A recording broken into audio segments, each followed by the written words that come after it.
So if you need a VPN, go Nord. Use nordvpn.com/Kimber to get a huge discount off your Nord VPN plan plus 4 additional months for free. It's completely risk-free with Nord's 30-day money-back guarantee. The link is in the show notes. Protect your computer like a cricketer protects its nether region with NordVPN today.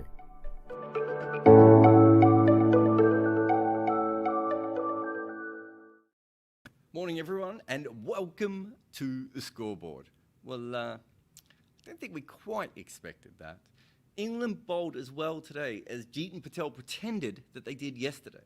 They pressed the Bazball button when they opened up the batting, and it was some of the weirdest counter-attacking we've seen. A friend of mine messaged me to say that they were batting like shellfish. And I'm not sure if that's incorrect, but it was certainly working. They were sweeping and reverse sweeping like someone who could only play that shot on, like, you know, Don Bradman's cricket. So they just keep spamming it every time they play the spinner.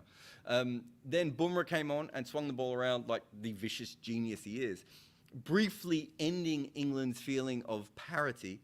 But Ollie Pope's shellfish batting became much more refined as the innings went on. He started to use his feet beautifully, certainly played everyone outside of Bumrah just magnificently.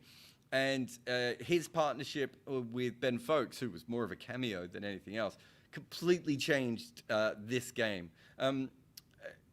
Eventually, sadly for Ben Foakes, they changed the ball and one ran along the ground and bowled him. But by that stage, they'd already done quite a bit of damage to India.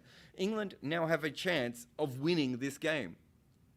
Just making sure that's right. Wait, yes, England now have a chance of winning this game, which is remarkable, because this time yesterday, I'm not even sure England was still technically playing in this game.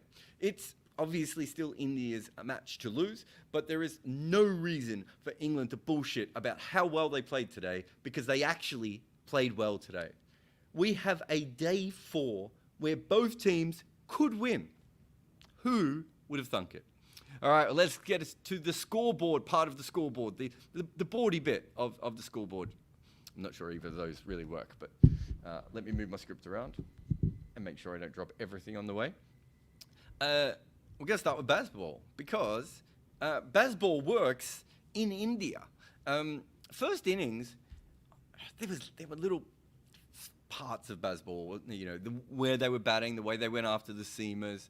But if you have a look at the majority of the wickets and the way that England really played, it's kind of more of a standard test innings with, you know, little flashes of cricket Twitter's favourite word, intent. There was no mucking around in this one. Have a look at this big boy. They were going at just under a run a ball in that first session. So I think it was 89 runs off 15 overs. Pope was more than a run a ball. I think he was 16 off 15. Crawley obviously started very fast, and Duckett was going very fast as well. Absolutely no doubt at all that they were trying to put as much pressure on India as possible. Really smart cricket as well. There was a bit of, as I said, it was shellfish. I mean, there were some shots there that probably shouldn't work and maybe hopefully never will again. But they put India off in this point and really gave themselves a chance for later on. You could see that in this session when the ball was hard, scoring really quickly, this is when Bumrah really pulls the game back a little bit. But also, this is when the ball first got soft. But even though that this was clearly India's session, I think they got 4 wickets here, as well as slowing England down. It meant that they still had to go into that third session with England having wickets in hand and a soft ball. Also, the pitch did slow down enough for England to, not worry as much about the extra bounce that was occasionally happening, and even when it did spin, it happened a little bit slow. But they bought this session because of what they did here, and that's the main, most important thing. What Crawley and Duckett did is not going to go down as important as what Pope did, but they set that up. They put the template on, and really early on, it was clear that, and this is a great Indian attack, but Ashwin didn't look very comfortable. Jadeja wasn't quite sure what to do for a long period of time. And Akshar looked a little bit out of his depth as they were attacking. That's kind of what they wanted. And if you think about what happened in this particular innings, Crawley, Duckett and Pope are England's 3 worst players of spin. But by wrecking India's fielding plans. They completely put them on the back foot in every way, and they gave themselves a chance to get back into the game. They still needed normal batting in that middle session, and then some really good, clever batting again in that last session. But it was just not normal test match batting, right, to start with. There was something else going on there. And again, we saw a team, when they're bowling to Bazball, aren't quite as sure what they need to do, even if Bumrah seemed to know what he was supposed. He just thought, maybe if I just reverse swing the ball sideways, that will give me a good chance. But I think the real success here is that they made India flinch. In the field, they looked a little bit more ragged. They missed a couple of balls. There's a couple on the boundary where they kind of got to and didn't stop. They didn't look like they had as clear a plan, whereas in the first innings, even when England maybe made a few extra runs than India would have liked, India felt like everything was within their control. The first session, and then again in the last session, India did not feel like they had the game in control. And after 2 days of this series, it looked like England had absolutely nothing working for them. At least today, there is something there. That doesn't mean they're going to win this test. Certainly doesn't mean they're going to win this series. But unlike on days 1 and 2, where their positive sound bites sounded completely hollow and just full of nonsense, today they actually played the way that they'd been doing press conferences earlier in the series. Let's go to the big man, though. Well, the small man, I suppose, really, but the man who made the runs. He made his 100 today with a strike rate of 66. And it isn't slow, but you can tell within that he's not exactly bashing the ball everywhere. He got a little bit quick at the start, then a little bit quicker later, but he certainly didn't go, turbo himself. And, when he came out to bat, the bookies, I remember looking this up, so I'm just trying to look at my notes here. They had his run line at 15.5 runs, which means that if you bet on him being under 15, or 15 and under, or 16 and over, you got the same amount of odds. That's how little the market, the bookies, and everyone really thought of Ollie Pope's batting after what happened in the first innings, plus everything else. So to come out and do that when he has to face Akshar and Ashwin with a new ball, remember? Like, he had one of the, wasn't a brand new ball, but it was still hard. It was still, doing something off the surface, a little bit quicker, a little bit more bounce and everything else. It was absolutely fantastic. And I think he hit a 2 first ball. And if I bet on cricket, I would have bet very quickly on the over, just because he just looked more confident. And I think with Ollie Pope, a big problem for him is starting against the spin. I think that's a huge issue for him. And that's why I thought the reverse sweep was so important. He didn't actually necessarily score a lot of runs off it early on. I think off his first 7 reverse sweeps, I want to say he had 1 boundary and was actually I think he scored 6 runs off 7 sweeps. And it's very, very rare that you do that. We'll come to that a little bit later. He eventually scored a few more runs with his reverse sweep as the day went on. A couple more boundaries towards the end. And you can see here, it was his second biggest scoring shot. However, it's just worth noting that, he gave himself a start. And we have seen before, when Ollie Pope is already set and he faces spin, he's a lot better. Some players are like that. Some players don't mind coming out and facing it straight away. But he certainly seems to me that when he comes out, he quite often has kind of he looks like a victim. He's not quite sure how to put the pressure back onto the bowlers. He doesn't traditionally have a lot of fast-scoring shots. Remember when he first got picked for England, he had an incredibly slow strike rate against spin, even in county cricket. And he's been working on that quite a bit, as you can see in recent times. And, I thought that his ability to change the narrative and change the field setting allowed him to just settle in a little bit, especially once that ball did get soft. As I said, and it wasn't the spin that was troubling him. He had I'm trying to remember how far into his innings when I looked at this, but he had about a 70 control percentage after a long part of his innings. And mostly at that point, that would mean that you would be dismissed. But a lot of it was also because he was playing really risky shots, but in a smart way. So he was taking risks, but in a way that was in his favor. So his control percentage was always going to be a little bit low. I still think on other days, obviously, he might have had less luck and found himself going out. And he might not be able to get away with playing as recklessly early on as he did today. but that is kind of what baseball is. But the real person he had problems with was Bumrah. And to be fair, Bumrah bowled a great spell, got rid of Duckett and got rid of Root, and we'll talk about him a little bit later on. But Pope at one stage ended up with his hands and his knees on the ground from one ball. There was another one where he got a slower ball and he chipped it up in the air. I think it might have been a Yorker that he just managed to get out. But again, he got through this great spell. And I just want to talk about him in India. So he has played 9 innings in India before this, and he had scored, I think it was 154 runs, I want to say off the top of my head. And today he made 148. Like, that is an incredible turnaround. All due respect to, him for managing that. He had to change his method, and we'll talk about those things in a moment. But this is just stark, right? But I wanted to go just to look at one other thing. I noticed this a while ago. It might have been when he was playing in the Ashes. I might have looked at this stat. So you might have seen this before. But before Brendan McCullum, Ollie Pope could not play spin. Just literally had nothing to offer.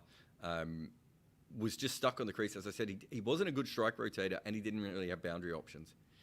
It's kind of it when you're trying to score runs, right? Those are the two things. You want one or the other, probably a combination of both. Since McCullum has come in, just such a incredible improvement. And I think some of that is probably coming down the wicket a little bit more. A lot of that is that England have been batting a lot better in that era as well. So I think there's a few different things that is worth having a look at. And I also think that the reverse sweep and the sweep as options are probably, even though he doesn't play them as much as someone like Root does, it just allows him, or certainly not as much as Duckett does, but it just allows him to not be a victim, right? You don't want to give an international spinner, especially the guys playing in this match, but really any international spinner, the chance to bowl 6, 12, 18 balls to you. And I think too often in Test cricket beforehand, that is what Pope was doing. And this is something else that CricViz looked up today. Just the way he plays. I would say the other issue he had was he really wanted to play on the back foot before. And, we've seen quite a few times where he sort of trapped, not even always fully on the back foot, but maybe even on the crease a little bit. It's not that he's bad at playing it. In fact, I think he's made runs doing that before. But he didn't have a strong pull shot. He didn't have a strong forcing shot off the back foot, and he was kind of just a victim when the ball was spinning a little bit further or occasionally going on straight, and he wasn't committing. You could see today that he didn't go on the back foot as much. A lot of this difference today is all those sweeps and reverses he did, which again puts the bowlers off and makes them try other options. But it just meant that he wasn't just sitting at the crease waiting for an unplayable ball to go past him. He was really proactive. So he made, when I said before he had the bad control stats at the start of the day, he made his own luck, though. First by playing the sweep or the reverse sweep, and then eventually just by using his feet. And he just looked so much more comfortable doing that. But this is him in the reverse sweep. So today he played 17 reverse sweeps, and not all of them were good, and he certainly wasn't in control of them. For one of them, he actually went into the stance to play a reverse. Then he walked down the crease. So he combined all of Bazball in one moment, the reverse sweep and the Bazball shuffle, into one ball, and then played a horrible reverse sweep. And some of them were terrible. But it wasn't really about the execution all the time. It was about the fact that didn't allow India just to ever settle when they were bowling to him, which is generally what teams do against him. But today he played 17 reverse sweeps, and as you can see, in the entire career he played before Brendan McCullum came in, he also only played 17. It tells you a lot. And I was on with Steve Harmison when I brought up this stat, and Steve Harmison was saying that there is kind of two kinds of stats for English players. Now there is post and pre Bazball, and it is true. So many of their players are playing so differently. We saw Pope in the first innings look tentative, not probably come fully forward. There are still going to be wickets where perhaps he struggles. You can also say that the ball got soft, and the pitch is certainly a little bit slower than it has been. I would say it was slower today than it was yesterday. All those things are true. But the old Ollie Pope just would not have made that kind of 100. This is by far and away the best 100 I've ever seen him play. They were behind. Got a bit of a down, a wind assist from the openers, but he had to do a majority of the heavy lifting. He had to face 3 great spinners. The ball was still spinning. He had no real support from the 3 best batters on his side. He had to handle the Bumrah spell, probably 2 Bumrah spells. I'm trying to think I think he moved the ball again later. Like, there's a lot there. It was a fantastic innings. The interesting thing for me is how much of it is replicable going ahead. I still have question marks, but you can't look at that innings and not rate it really highly, especially considering, he has been almost terminal against spin in Asia so far. So much so that I thought by the 3rd test, he, even as vice captain, they might be looking at whether he was going to play.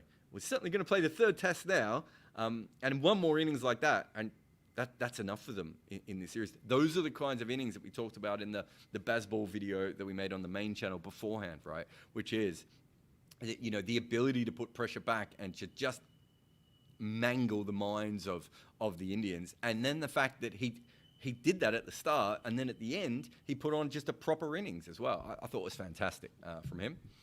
But let's get to Jasprit Bumrah. This was fun.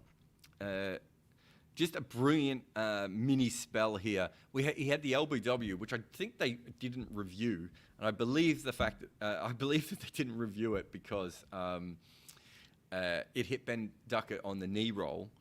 Also, it was slanting towards leg side, but I think it hit him on the knee roll and they thought it might be too high, which they might want to check the size of Ben Duckett's pads.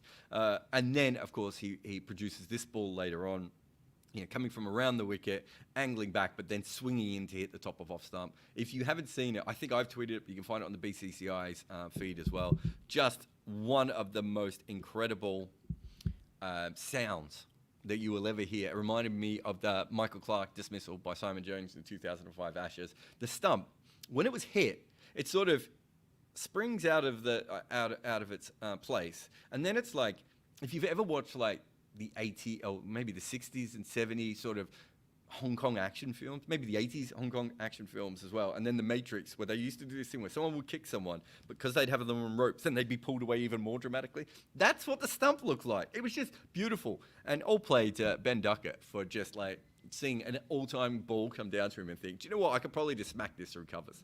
It says a lot about him, but beautiful, beautiful delivery. And this is the one to Joe Root. So if you just look at these two back to back, he was swinging it both ways. I believe it was reverse, although it seemed to be going towards the shiny side, but it was acting like reverse, and also it was coming around the 18 over mark, so I would assume that's what it was.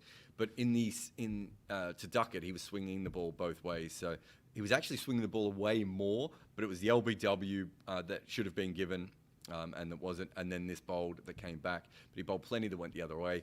Didn't swing as many away from Root from memory, but just bowled this absolute great ball. I'm not sure these were his best balls either. There was the Yorker he bowled later on, which I think it was Pope who dug out and was incredible. And the slower ball to Pope that he spooned up, just absolutely beautiful. And to be honest, I was thinking about this today.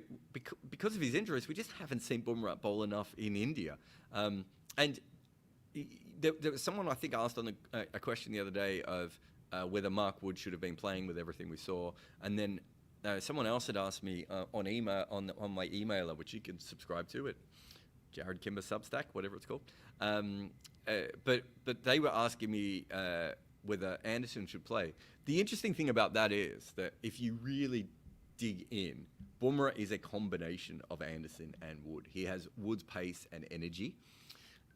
He's not quite as quick as Wood, but he has Anderson's skills. He's probably not quite as skillful as Anderson, although he has a couple of other skills that Anderson doesn't have. But just that combination, to have that in one bowler, it's incredible. I mean, we are so lucky at the moment to have, Rabada, Cummins, and Bumrah, and there's some really good other bowlers, but those three are just absolutely exceptional at some of the things they do. But this is him in first-class cricket. In Gujarat, so you can see he averages 22 This is him in India. So this is when he's playing for Gujarat. He's averaged 22 in first-class cricket and averaged 15 when playing in Test cricket so far. So, you know, he's pretty handy. And this is his wickets by innings. You can see he's got the 5-wicket haul in Bengaluru. Is this by innings or is it by Test? Oh, now I'm confused. Oh no, yeah, because there's 2 here.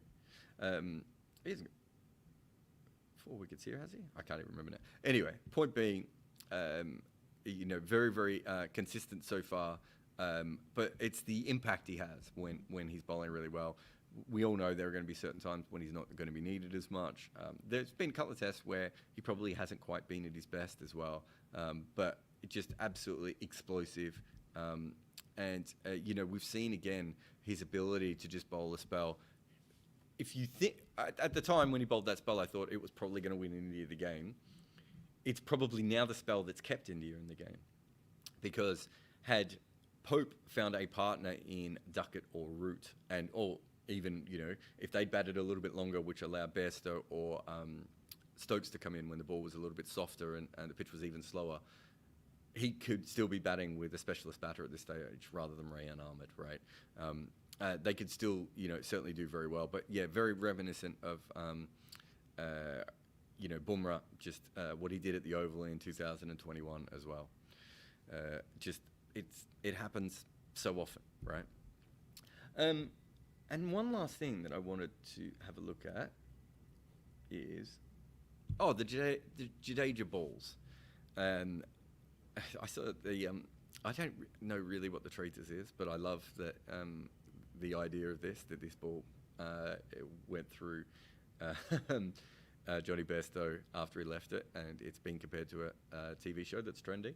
But I also love that Johnny Bairstow keeps going out in ways that are not him backing away and playing a cut shot. And if you actually watch what he's doing when in some of these against some of these bowlers, he's just backing away and trying to play a cut shot off leg stump at times. It's crazy, and yet he's gone out to an absolute world-class delivery from Akshar Patel, and then the straight one from Ravi Jadeja, and yet the cut shot, which looks like he's going to go out to it. Not every ball, and certainly probably would have done slightly better with it today at times because it was slower, but hilarious he's managed to go out other ways. But this is what I wanted to show. So the blue ball is the one before the delivery, before the wicket, sorry, and the red ball is the wicket. So you can see that for the blue ball, he actually starts just a little bit wider, and then you can see it lands just a little bit inside the line of the other delivery. And then turns massively down here. And that he played and missed at that Bairstow and sort of looked back at Jadeja as if to say, yeah, what am I expected to do with that ball? So then the red one comes up next, and you can see just changes the angle just a little bit here. It lands outside the red ball, outside the previous ball. So very similar on line and length, but just a little bit different, a more straight to straight rather than angle into straight, if that makes sense. And then this one goes on to hit the off stump. And I think it's really important just to focus on the fact that it's the micro changes when you're facing the best spinners in the world that quite often are the problems here. So we are going to focus on the fact that one ball spun and one ball didn't. We don't know if Jadeja did that on purpose or it was natural variation. Both things are certainly on the table with the way he plays.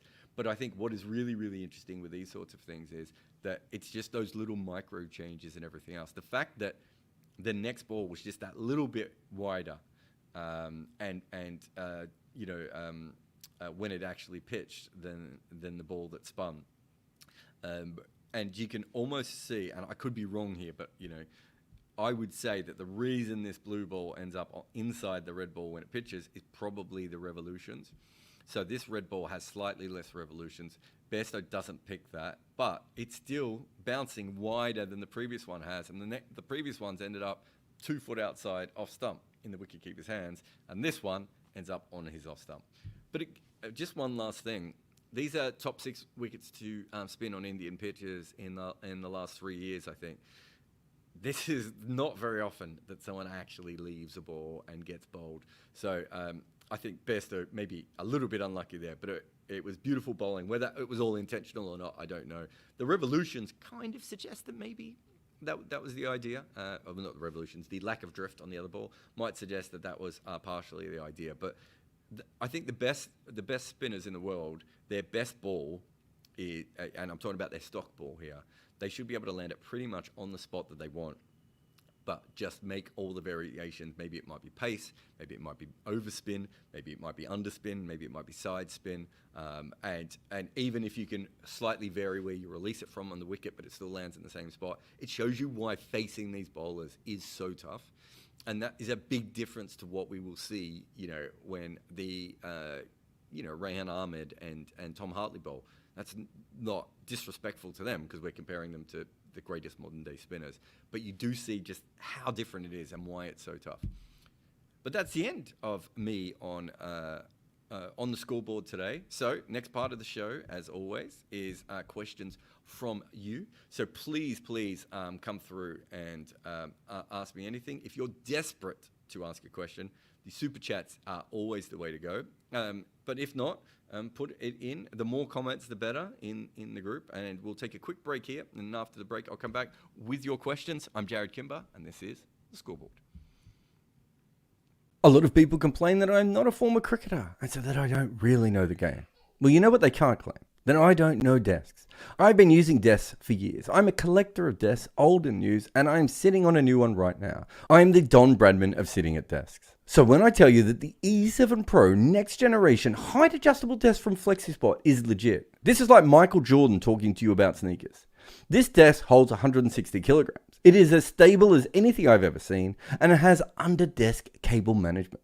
But really, the main skill here is that this desk rises and falls at the push of a button, and it moves super quick. And it has so many settings that remember your favorite heights. It really does it all. And I could not recommend the E7 Pro from FlexiSpot anymore, even though I am currently sitting on one of FlexiSpot's BS12 Pro multifunctional, adjustable, upgraded fabric ergonomic chairs. My butt and computer have never been happier than when using one of FlexiSpot's products. So get over to their page right now for big savings. Remember, if you want to ask any questions, go ahead. We've got a couple lined up, but certainly all super chats will be asked. Well, you will ask them. All super chats will be answered automatically, and any other comments, please do. But also, like, subscribe. We're here every day of this series. And thanks for everyone for supporting us and everything else. But let's get to the questions. Where are we? Vikas says, sorry, Jared, I take my comment back regarding Pope, which I made on the first day that he can't play spin. I think we had never seen him play like this in Asia before. So there's nothing wrong with your comments, right? I think there'll be a lot of people today that will be like saying, oh, but he can play spin. He's played it in one innings, and he certainly found a method that worked against really good bowlers in a tough conditions, a tough match condition, but on a pitch that was still spinning and everything else. That's a huge step forward. I don't think this means he can play spin.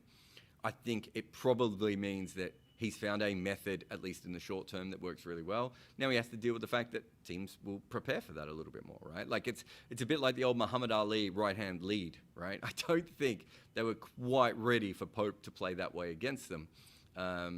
In the first innings, he didn't look like he was going to try anything like that. That doesn't mean it won't always work. It doesn't mean that he won't have to mix and match. I'm more excited about how he played afterwards, but as I said, I think I've always thought his problems against spin are really getting started. Maybe it's legitimately when he had to come in against spin. I think I forgot to mention it in the scoreboard part of the show, but I thought the way he batted when he first came into cricket, he was probably suited to batting at number 4 or number 5. But they were desperate to get him to number 3, and I think part of that reason was so he could face more seam bowling early on where he felt a little bit more comfortable. And also, Root is a better player of spin, so it makes more sense for Root to be at 4 and Pope to be at 3. But yeah, I just felt like at times he's been a bit of so passive against spin. He just hasn't had options. If nothing else, he's given himself options. And if you look at that record against spin since Bazball, you would have to say that he's been doing a lot better, but it's a long series. He has to keep it up. There'll be different kinds of surfaces. The Indian bowlers will be bowling differently to him on different occasions. They'll have different plans. A lot of that risk that he took early on won't always work for him, etc., etc., etc. Williams says, expecting a full hour dedicated to apologising to Pope. Well, this is the thing about being an analyst, right? If I could predict the future, I could be wrong in this, but I think the best people who trade and bet on cricket get about a 10 to 15% return, right, on their investment. And these are people who make a lot of money betting on cricket, and even then, it's a small return that they're making for all the effort and work that they're putting in. It's the same with being an analyst, right? You can sometimes you are just massively, I don't want to say take a punt, but you use the information available to you and you can really tell the future. I remember being an analyst once in a game where every plan I came up with for the first five or six wickets or whatever it was literally what I had sent to the team. But after a while, sorry, I should say on other days, probably every plan I've come up with hasn't worked, right? But these are living creatures, right? I mean, we play on turf, and the turf changes, and the pitches change and everything else. So there's always that to begin with. Then on top of that, you've got human beings evolving and changing. I think one of the great things about sport is I remember my friend John Houghton. He doesn't really get analytics. He thinks analytics' job is to almost be complete, if you know what I mean. He's like, oh, well, now you're bowling this line, and then batters will change, and then you'll overbowl that line, and then batters will change, and then you overbowl this line. I'm like, yeah, but that's the point, is you find the thing that it works at that time, and then you look for the next thing that works, and then you look for the next thing that works. And India had a pretty good plan to Pope that they would have thought coming in would definitely have worked, and now they're going to have to change it. And as you go through the video, William, and you see what I was talking about before. He's changed the feet that he plays. He's changed the shots that he plays. India weren't prepared for any of that, and that's the awesomeness of why it's fun to follow sport correctly, because you can see these patterns happen right in front of you. Whereas most people won't see that because that's not the way that they look at things. But it was a fantastic innings. He deserves a lot of credit. He has to do it again. He gets a great day. And most of batting is failing. He will probably fail his next two innings, not because he's not batting well, just because that's kind of how cricket goes. He's not out yet, too. He could still go on and make a huge score here. And he's good at... He hasn't done as much in Test cricket. I think in first-class cricket, we've seen him go on. This could be massive for him. Natesh says, the problem with India playing on Indian minefields is they just expect wickets to fall regularly and seem befuddled when they don't. Their tactics were hollow today. I sort of said this about their batting on day 2, which now looks like might come back to haunt them, giving away all those wickets, right? But yeah, I get your point there, and I don't disagree with it. Only thing I would throw in, Natesh, is that England caused some of this, and the pitch slowing down a little bit as well, and the ball getting very, very soft. But that the combination of those three things also have to be factored in. I thought that they did... There was a point at which, and I'm trying to remember who it was, Bairstow was batting, and they had a 7-2 offside field. Now, I don't know if that was commented on the TV, and I don't know if everyone else picked that up. I think we talked about it on TalkSport a little bit. That shows you that India was still trying a lot of things. And I think sometimes when you don't see any wickets, at the end of the day, you say the team didn't try anything. And especially when it's spin, because spin bowlers don't really bowl too many different lengths, right? Like, they kind of are going to bowl the same length over and over again. And that's just the options that they have. They might go over the wicket and around the wicket. I think there was a little bit of changing over and around by Ashwin. I don't think them bowling around the wicket would have been as helpful to the right-hander, but perhaps that's something that they could have tried as well. But, I mean, I don't think you're wrong. I felt twice in this game, Rohit looked a little, I don't think of the right word, but just like he was waiting for things to happen. And, it's if you're Stephen Fleming as a captain or Brendan McCullum as a captain, you're you have to be progressive, right?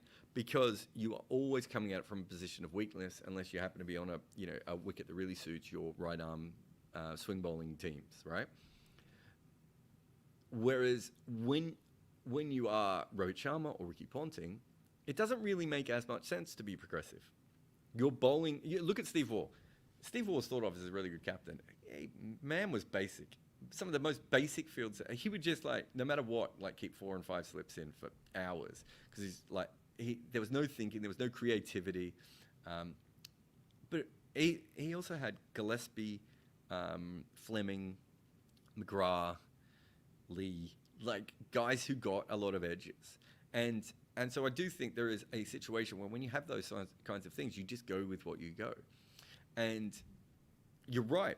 Rohit has been able to captain kind of on autopilot at times. That's not to say he's not a good captain, but he's more used to that. Whereas Stokes is probably not that kind of person as well. But when Stokes came into the job, manufacturing 20 wickets was a big part of what he did. That said, I didn't think they manufactured particularly well either yesterday. So maybe a lot of this is also down to the spinners, the pitch, and everything else. But yeah, I think it plays a part in all that. R says, the Stokes' ultra-defensive batting sometimes cause problems. His dismissal looked like a beauty, but it was half volley length, and he should have smothered the spin. Yeah, I mean, I don't know if that's his defensive batting that caused the problem. I would say with him, he doesn't always come down to meet the ball as well as some of the other players. I think that may be one reason why he has traditionally struggled with spin in Asia. Because, Pope is a perfect example of Pope, when he comes down the wicket, comes down, whether it's a sweep shot or whether it's playing a drive, he'll use his feet. So he's intercepting with the ball a long way out, and then he's very good, he's much better on the back foot. Maybe too over-reliant on the back foot originally, but he's still fairly solid on that back foot. Stokes has the back foot bit, but sometimes I think if you go back, if you watch that Nathan Lyon innings when he keeps getting beaten at Headingley before he goes nuts, and the amount of times he sort of comes half forward and is beaten by a spinning ball, I think it's just a technical thing within him. I don't know if that's his defensive. I don't know if that's him going ultra defensive mode, because I don't know if there's that many times when you actually see him defend by fully stepping out. I think he just doesn't play spin the same way as some of the other guys. But for those who don't know, the best way of playing spin is to get to it as close to the bowler as possible or as far back as possible. It's that middle ground that generally most of the wickets come in. Udit says, I know he's not traditionally a good player of spin, but is this a sustainable method of playing spin for Pope, or is it a slow deck thing? That's a really interesting question. I think because of the randomness of the early part of his innings, I would say that bit is not as sustainable. But if he can control that a little bit more, I didn't think he played the reverse sweep very well. Maybe he can learn to play the reverse sweep a little bit better. That becomes quite interesting. He's then, as I already said before, he has to deal with the fact that now they know what he's going to do. These things matter. The slow pitch certainly helped, but I think early on when the ball was hard, it was still coming on okay, wasn't it? So from that vantage point, I don't think I had a big issue with it at all. But no, I think all things considered, it's something he can certainly try again. Whether it's going to work on a faster pitch, I suppose. I'm trying to think of the bits that wouldn't work. I just think on another day, taking that many risks early on with a shot he's not particularly good at is going to cause issues. But maybe he can just mix and match it a little bit more. I'd like to see him play sweep, the reverse sweep, and use his feet early on, I suppose is what I'm saying. Just so that if he can do that, maybe he can put pressure back on. DM95 says, Anderson has an economy of 2.65 in India. Surely that's more valuable than having 4 spinners. It is. They have to pick and choose how many tests they want Anderson to play, of course. If they thought he was going to be more useful in another venue, they were probably thinking he was going to play 3 tests. Anderson obviously would have played if they were playing 2 seamers. I expected them to go Wood and Anderson in the first test. They didn't want to overbowl Root. Obviously, Leach then gets injured, and they have to overbowl Root. So I think that was probably part of the reason that Anderson missed out. But looking back on it, certainly could have picked him. But I suppose looking back on it, you could have said that India could have picked Siraj as well. We don't have a sport where you have substitutions, so one mistake can cause some issues. But you could argue that both teams probably made one error with their bowling lineups each. So I don't know. Does that balance out? QT says, is Kimber still in denial of the genius of Rutiliduran? Rutiliduran? Did I get that right? I was trying to make sure I pronounced that right. Rutiliduran, I suppose it would be, wouldn't it? Anyway, look, I think he's perfectly well suited to specifically Indian pitches. I think there are certainly some other Asian pitches that he can be quite good at. Still has to bowl in the rest of the world though, right? Like, I think we have to remember that. I'm not sure you can be called an all-rounder if in one lot of conditions you're quite handy. I think that makes you a really handy, use-dependent part-timer, which is fine. I think every time he comes to India, I get these, or to Asia, I get these same messages. I don't seem to get these messages when he takes none for 70 on a flat wicket somewhere else, right? Like, the reason his average is where it is because he's useful in certain conditions. He's really good outside of Asia, bowling in the third and fourth innings to left-handers. Struggles against right-handers all the way through, of course. But in India, where bowling faster finger spin is like a real advantage, he's a good bowler. I'm not sure that means that you want him to bowl at the SCG on day one to a right-hander, though, right? Like, he's not like Jack Leach. Well, Jack Leach now, anyway. When Jack Leach had two working legs, anyway. But he's not like Jack Leach, where he should be able to bowl in most conditions at most times, and at least be a holding bowler. There are some times when Root can't do that, right? And there are certainly some times when you shouldn't be bowling him. The bigger problem for England is he is quite clearly their second best spinner on this tour, and how that is going to affect his batting. I mean, we don't even know if it will or not, but you hope it won't. Aman says, do you think an over-reliance on Root's bowling through the series could affect his batting? I just said that, Aman. No, sorry. I picked this question before and obviously hadn't noticed. Yes, I do think that's an issue going forward. But, I'm not sure what they're supposed to do about it. They don't have a bowling attack that is perfectly suited to taking 20 wickets. Even if they win this test match by taking 20 wickets, it will largely be down to a run-out and a bunch of gifted wickets to them from India.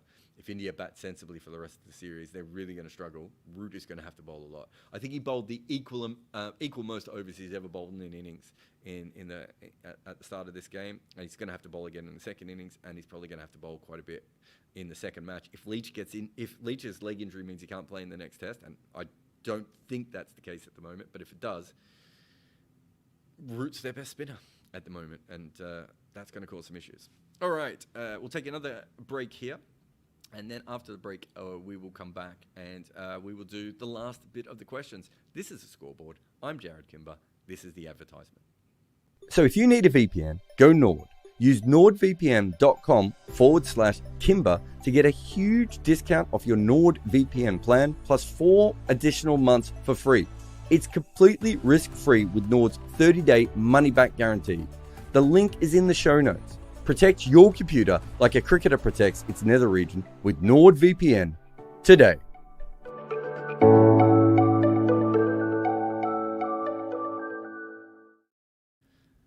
Welcome back. Only a couple more questions. Always time for a super chat if anyone wants to pop it in, but just a couple more to finish up.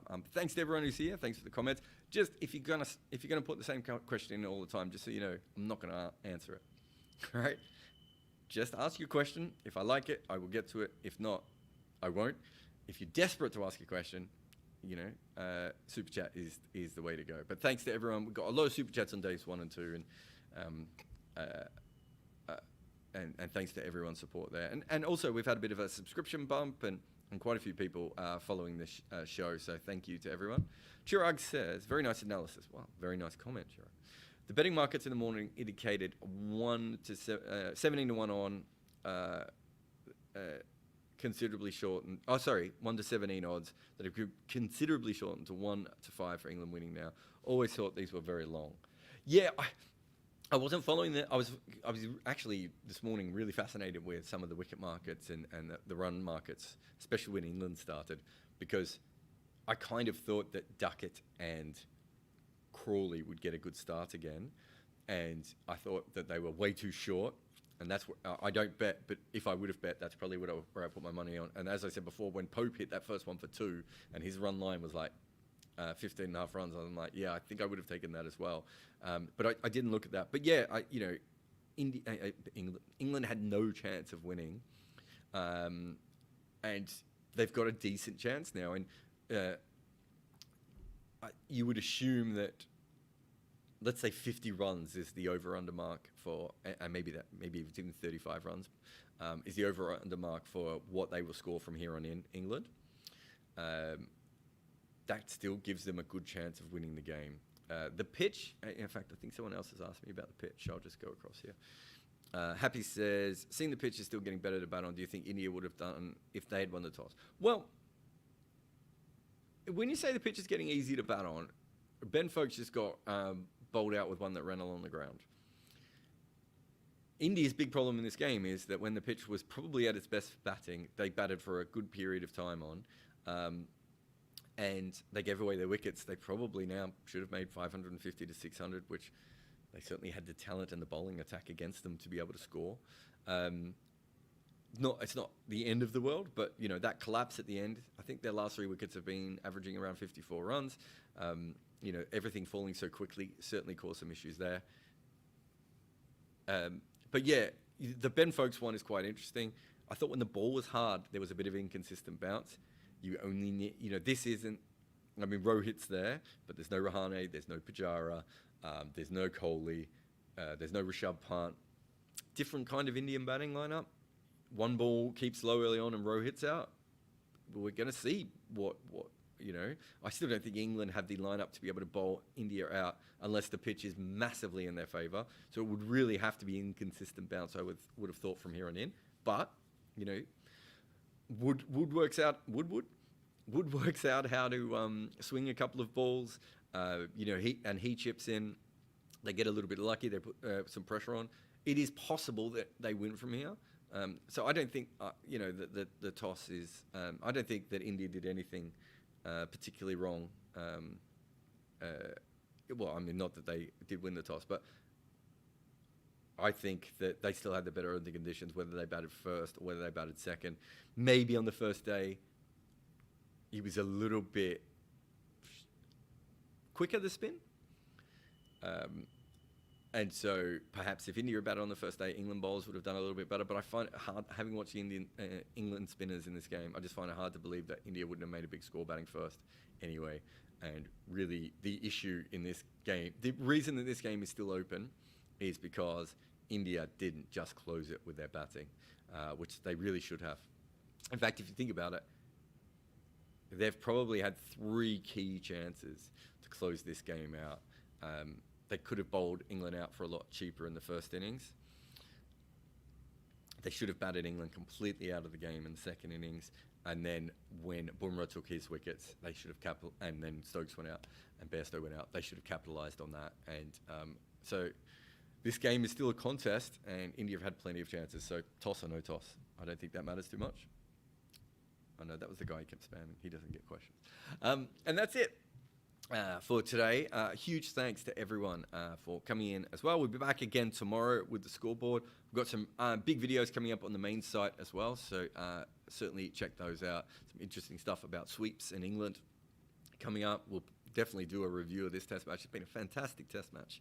Really, 3 entertaining days. And I think at the end of day 2, even though both those days were entertaining, there was a bit of, well, if India's this much better than England all the way through, then this is going to get a bit dreary. It's not dreary now, and India might still win this match, and they might still go on to, boss the series, but it just feels like at least England have found a way to throw a punch that is making India think, and that was not happening in the first 2 days. So well done to them for fighting back, and I will see you all again tomorrow on the scoreboard. I am, and will forever remain, Jared Kimber. A lot of people complain that I'm not a former cricketer and so that I don't really know the game. Well, you know what they can't claim? then I don't know desks. I've been using desks for years. I'm a collector of desks, old and new, and I am sitting on a new one right now. I am the Don Bradman of sitting at desks. So when I tell you that the E7 Pro next generation height adjustable desk from FlexiSpot is legit, this is like Michael Jordan talking to you about sneakers.